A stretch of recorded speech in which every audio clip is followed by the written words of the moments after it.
Howdy, y'all. Caleb here. A battle scroll just dropped. We have new points. This is probably the last points adjustment of this edition. So it's pretty exciting to see Seraphon taking some nice point reductions on some of the fun stuff.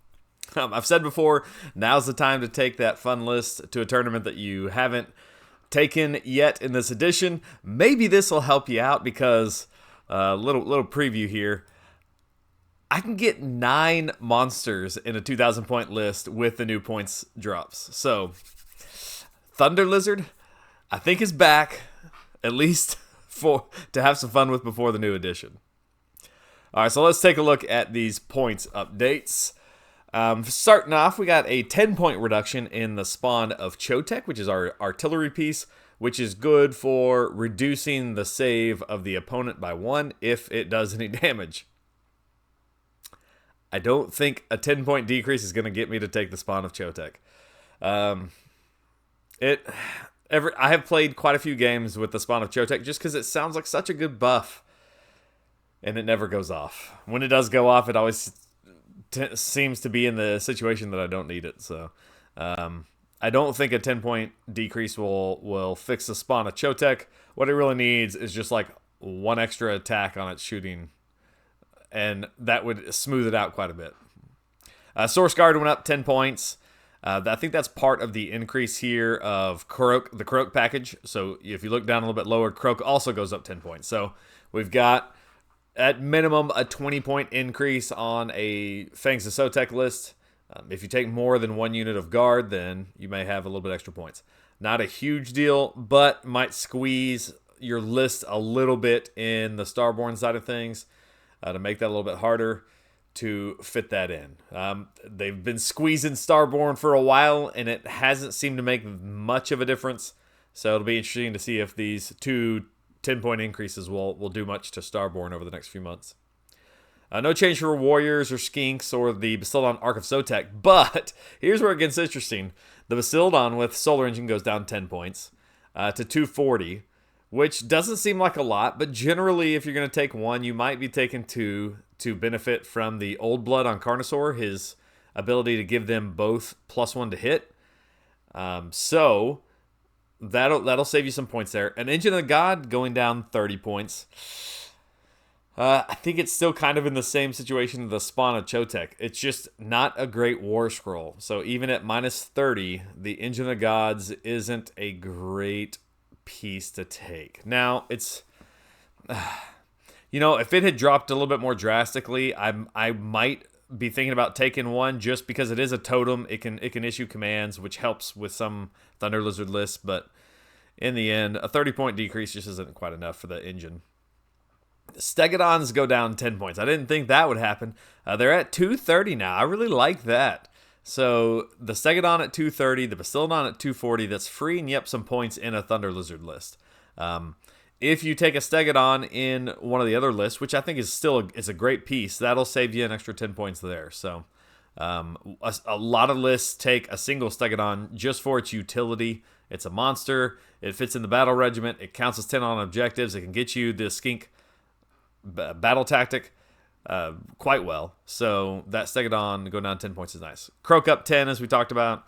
Ripperdactyl Chief down 10, and I think the the Ripperdactyl Riders went down 10. So that kind of whole package there went down a little bit. If you're running Ripperdactyls, you saves you a little bit there for whatever that's worth.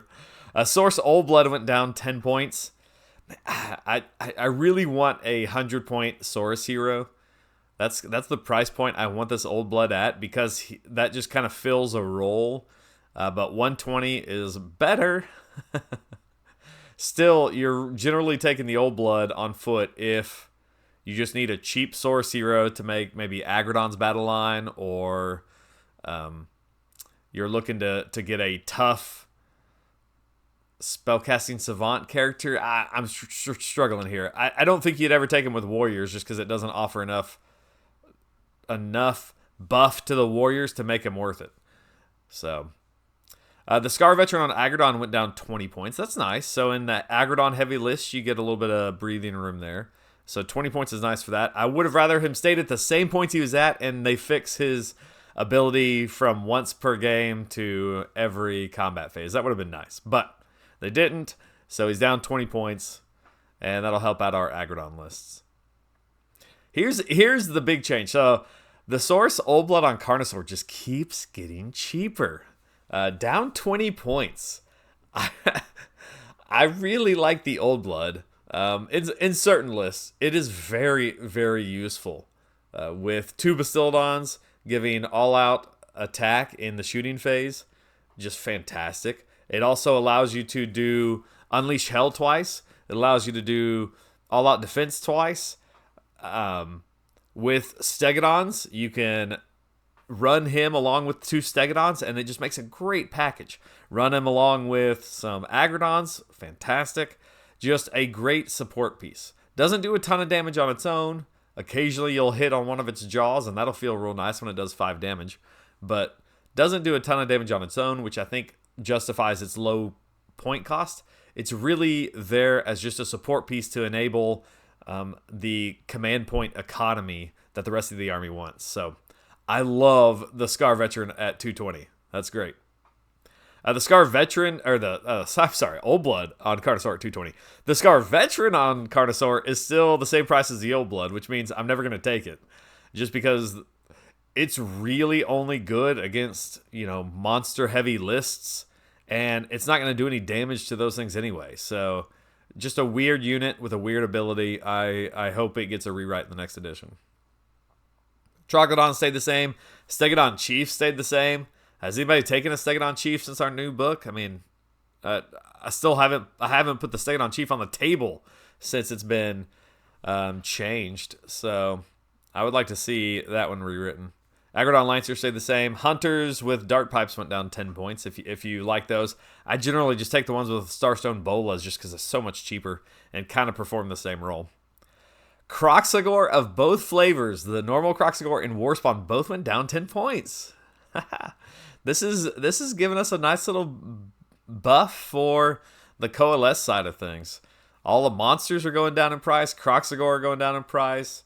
Some of the support heroes are going down in price. This is nice. I like this.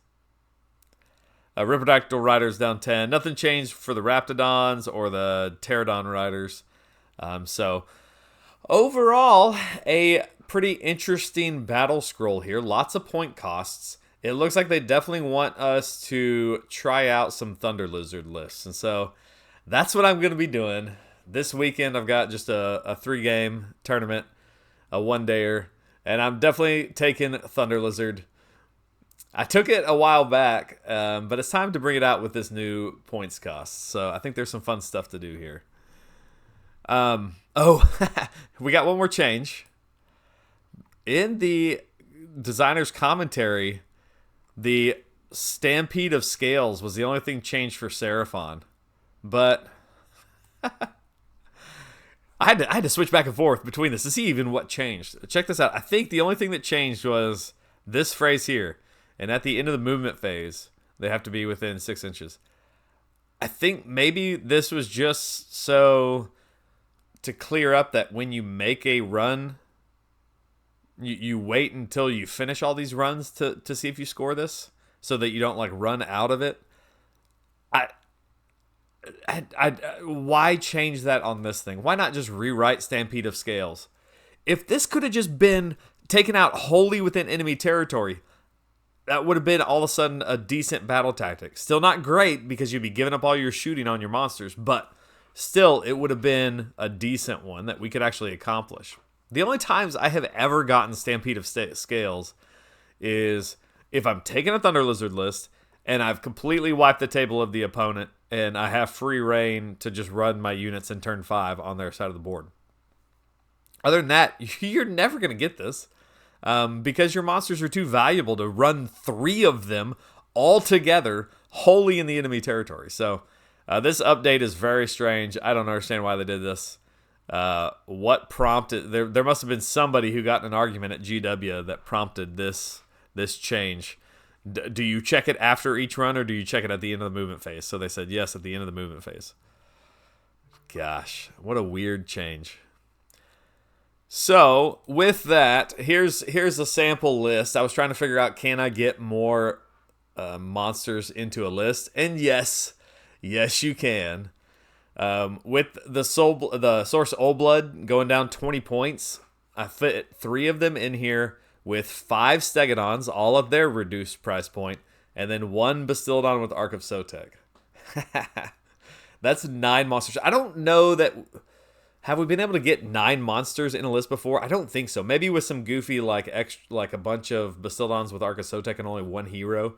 But now the Carnosaurs actually offer some value.